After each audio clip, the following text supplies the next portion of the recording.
ଓଡ଼ିଶା ବାସ୍ତୁ ମହାସଂଘ general secretary ଏବଂ ଭବିଷ୍ୟ ଜ୍ୟୋତି ଓ ଭବିଷ୍ୟ ଦର୍ପଣର ଚିଫ୍ ଦୀପକ ଆଚାର୍ଯ୍ୟ ଏବଂ ଭବିଷ୍ୟ ଦର୍ପଣ ପ୍ରେସିଡେଣ୍ଟ ଶ୍ରୀଧର ମହାନ୍ତି ମିଳିତ ଭାବରେ ଆଜି ଆମର ଓଡ଼ିଶା ବାସ୍ତୁ ମହାସଂଘ ସେକେଣ୍ଡ ଇୟର୍ରେ ଆମେ ସମ୍ମିଳନୀ ଆରମ୍ଭ କରିଛୁ।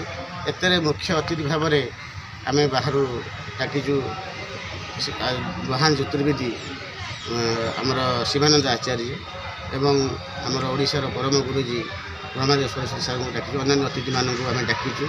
କାଲି ମଧ୍ୟ ରାଜନେତା ନେତାମାନଙ୍କୁ ଆମେ ବି ସମାଗମ କରିଛୁ। ଆଉ ବି ଜ୍ୟୋତିର୍ବିଦ ବାହାରୁ ଆସିବାର ଅଛି। 2 ଦିନ ଆମର ଅବିକା ସମ୍ମିଳନୀ ଚାଲୁଛି। ଶନିବାର ଆଉ ରବିବାର ମିଶି କାର୍ଯ୍ୟକ୍ରମ କରାଯାଉଛି। ଏହି କାର୍ଯ୍ୟକ୍ରମରେ ଆମର ଆଲୋଚନା ଚକ୍ର ବି କିଛିଟା ରଖାଯାଇଛି।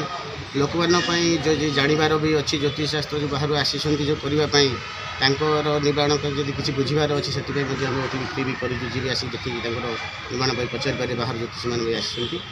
ବହୁତ ଦିନ ପାଇଁ ଜ୍ୟୋତିଷ ପ୍ରଚାର କରିବା ପାଇଁ ଆମର ମୂଳ ଲକ୍ଷ୍ୟ ହେଲା ଜ୍ୟୋତିଷକୁ ପ୍ରଚାର କରିବା ପାଇଁ ଆମେ ଏ ସମ୍ମିଳନୀଟା କରିଛୁ। ଏବଂ ଆମର ଦାବି ବି ରଖିଥିଲୁ, ମଝିରେ ପ୍ରେସ୍ ବି ମିଟିଂ କଲାବେଳେ ଆମେ ଦାବି ବି କରିଥିଲୁ। 17ଟା କିଛି ରଖିଥିଲୁ। ଯେଉଁ ବ୍ରାହ୍ମଣ ଲୋକମାନେ କର୍ମକାଣ୍ଡ କରୁଛନ୍ତି ଯେଉଁ ଇଏ ପାଇଁ, ତାଙ୍କ ପାଇଁ ଆମେ ବ୍ୟବସ୍ଥା ପାଇଁ ସରକାରକୁ ଜଣାଉଛୁ ଯେ ଏତେ ବର୍ଷ ପରେ ସେ କର୍ମକାଣ୍ଡ କରି କଷ୍ଟ କରିକି ପୂଜାପାଠ କରି ତାଙ୍କୁ କିଛି ଦିଆଯାଉ।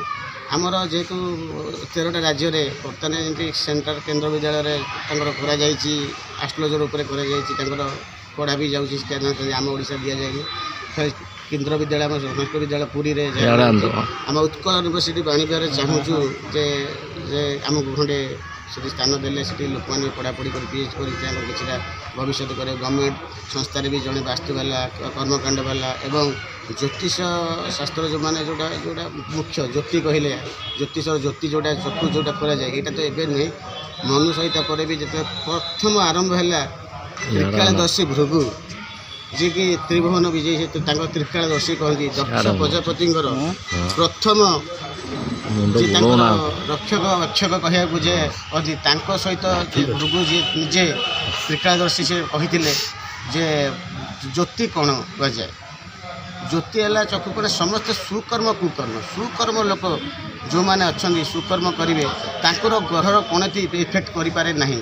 ସମସ୍ତେ ଚାହାନ୍ତି ଯେ ଗ୍ରହର ପ୍ରତିଫଳନ ନେଇକି ଜଣଙ୍କର ମନେକର 2026 ମସିହା, ଏ ମସିହାଟା ପଡ଼ିଲେ ହିସାବ କଲେ 10/1 ହେଉଛି ମୂଳାଙ୍କର ମୁଖ୍ୟ ହେଉଛନ୍ତି ରବି। ସମସ୍ତେ ବି କହିବେ ଜାତକ ଅନୁସାରେ ବି ଦେଖନ୍ତି ଯେହେତୁ ଅପୋଟେସନ୍ ରହୁଛି, ଆମର ଅପୋଜିଟ୍ ରହୁଛି 2026 ମସିହାରେ। ଲୋକଙ୍କର ଭୟ କ'ଣ ନା 26 ମସିହାରେ 1 ଚାଲିଲା ମାନେ ମୂଳାଙ୍କ ଲୋକଙ୍କର ଯେ 8 ଥାଏ, ଶନି ଯେଉଁ କହୁଛନ୍ତି ଫାଇଟ୍ କରିବେ। ଆକ୍ଚୁଆଲି ବାପା ପୁଅ ଫାଇଟ୍ କଲେ ବାପା ଜାଗାରେ ଥାଏ, ପୁଅ ଜାଗାରେ ଥାଏ।